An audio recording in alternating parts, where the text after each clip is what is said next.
Mushroom season is upon us, and if you've been finding a good bounty out on the trail, what do you do once you get them home? Well, that's why we brought in Trent Blizzard. He's with Modern Forager, and he's going to let you know how you can cook these up and create some delicious dishes. And I didn't realize this, but you have to do some special things with some of these mushrooms. You do. It really starts in the field when you pick them. Okay. Because what we're looking at here are some porcinis and some morels. And we have these special knives that we hunt mushrooms with, and they have a brush on the end. So often what we're doing is we are cleaning off the base of the mushroom real nice in the field. We're cleaning the top here. I'll give this to you. Okay. And you can see you brush it there. Yep. You brush off all the dirt off the top, and you do the same thing with the morels. And then we often have a moist towel. Really, this is a t-shirt. I like to use old t-shirts. I like the texture. And you can take that and you can rub the top with it, and that'll rub the dirt that's stuck to it off real nice, as opposed to washing it. Yeah. Now, could you wash it, or is it better just to do it like this? Yeah. You can wash it, but it's better if you don't need to wash it, it's better not to. Now, I can see washing this, but these look a little harder to wash. Do you do the same thing? Yeah, same thing. We brush them off. We use the knife to kind of clean off the bases of them. And if they're really dirty, because they came from a burn. These are from the Lake Christine burn just over the hill here.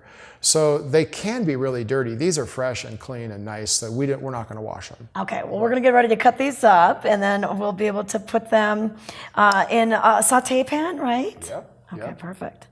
There you go. Just cut that right in half. Okay, just right down the middle. So the other thing we're going to do is we're going to cut these big ones in half too.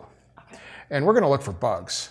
Bugs. Yeah, sometimes there's bugs in these. So part of the success when you're hunting for these mushrooms is after you catch them, keep them cool and dry, and the bugs won't keep growing. Some people harvest these and they put them in their car, and a day later they're not in the fridge, and the bugs love warm temperatures. When you pick these in the field, they're really cold. It's funny, you pick them up and they feel very cold, and when they start warming up, they just lose their life. So it's best to keep them cold and dry. Okay, so let's take these mushrooms and put them right into a dry pan. Okay, before the butter, huh? Yeah, before the butter. There's no right or wrong way to saute these mushrooms, but this is the way I like to do it. I like to dry saute them for a couple of minutes, and that gets them browned up a little better before we add the butter.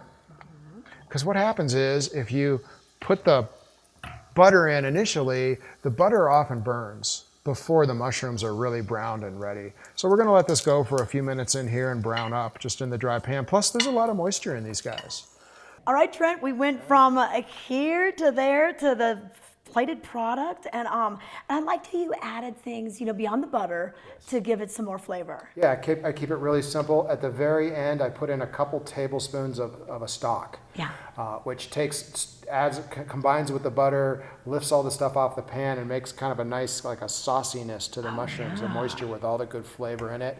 I also like to maybe put a little bit of soy sauce or even a little bit of acid in at the end. You could do a lemon or a pickle juice, and that also really pops the flavor a little bit. But it's really simple: salt, pepper, and in this case, on one of them I put a little bit of soy sauce. Okay, how rewarding. After you've gone on the hunt, make sure you cook up something delicious, and you guys have recipes on your website. What's that? modernforager.com. Okay, thanks, Trent. I'm gonna try one of these great porcinis. Thanks.